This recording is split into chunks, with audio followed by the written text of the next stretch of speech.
जैसा कि हमें पता है हमारा 6वां पाठ चल रहा था जो कि समाप्त हो गया, तो आज हम 7वें पाठ का अध्ययन करेंगे। 7वां पाठ क्या है? वचन। क्या है? वचन, है ना। तो अपनी अपनी पुस्तक खोल लीजिए और देखिए, पढ़िए, समझिए। निम्नांकित चित्रों के नीचे दिए गए शब्दों को पढ़कर अंतर समझने की कोशिश कीजिए, है ना। जो चित्र बने हुए हैं उनके नीचे कुछ शब्द लिखे हुए हैं, उन शब्दों को पढ़कर और अंतर समझना होगा क्या, है ना। निम्नांकित चित्रों के नीचे दिए गए शब्दों को पढ़कर अंतर समझने की कोशिश कीजिए, है ना। पहला चित्र है जिसमें एक तितली, है ना।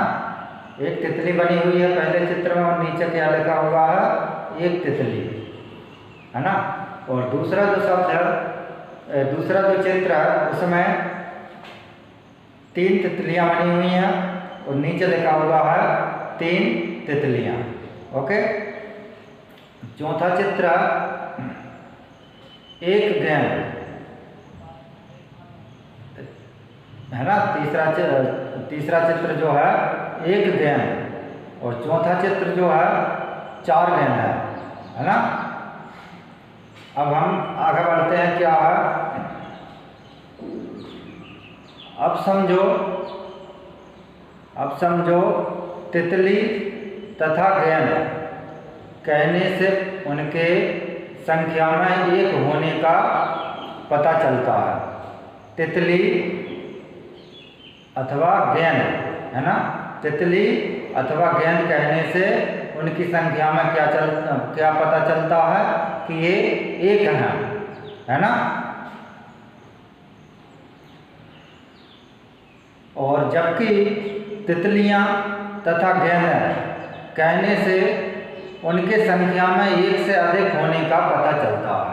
क्या कहते हैं? तितलियां और गेंद कहने से क्या पता चलता है? उनकी संख्या में एक से अधिक होने का पता चलता है ना। तो शब्द के जिस रूप से उसके संख्या में एक या अनेक होने का बोध होता हो, शब्द के जिस रूप से उसके संख्या में एक या अनेक होने का बोध होता हो उसे वचन कहते हैं, है ना। हमारा पाठ क्या है? वचन। क्या अध्ययन कर रहे हैं हम? पाठ हमारा 7वां है वचन। तो वचन पर हम अध्ययन कर रहे हैं। आगे जाके एक प्रश्न आएगा कि वचन किसे कहते हैं, है ना। तो उसका हमें उत्तर देना होगा, शब्द के जिस रूप से उसके संख्या में एक या अनेक होने का बोध होता हो उसे वचन कहते हैं, है ना।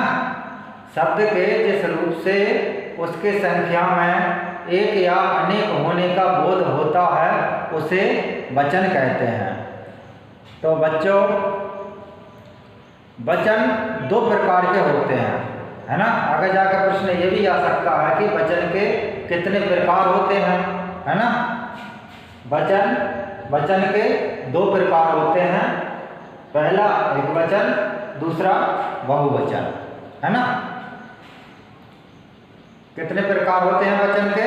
वचन के 2 प्रकार होते हैं। पहला एकवचन, दूसरा बहुवचन। आ गया समझ में? अब एकवचन क्या होता है ना। अब एकवचन समझते हैं हम। एकवचन होता क्या है? शब्द के जिस रूप से उसकी संख्या एक होने का बोध हो, मतलब शब्द के जिस रूप से उसकी संख्या एक होने का बोध हो उसे एक वचन कहते हैं। जैसे अभी हमने उधर पढ़ा था कि एक गेंद, है ना। गेंद लिखा हुआ है, मतलब सिर्फ उसकी संख्या कितनी है? एक है ना।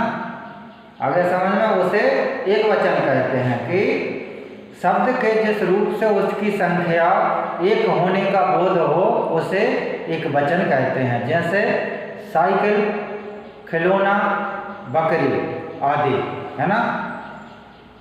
अब बहुवचन क्या होता है?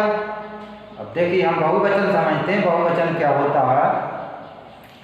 शब्द के जिस रूप से उसकी संख्या एक से अधिक होने का बोध हो। क्या हो? एक से अधिक होने का बोध हो, उसे बहुवचन कहते हैं। शब्द के रूप से उसकी संख्या एक से अधिक होने का बोध हो, उसे बहुवचन कहते हैं, है ना। जैसे वो पहले हमने पढ़ा था, पहले गेंद, है ना, मतलब एक गेंद है एक वचन में। ओके, अब गेंदा, गेंदा मतलब एक से अधिक है ना।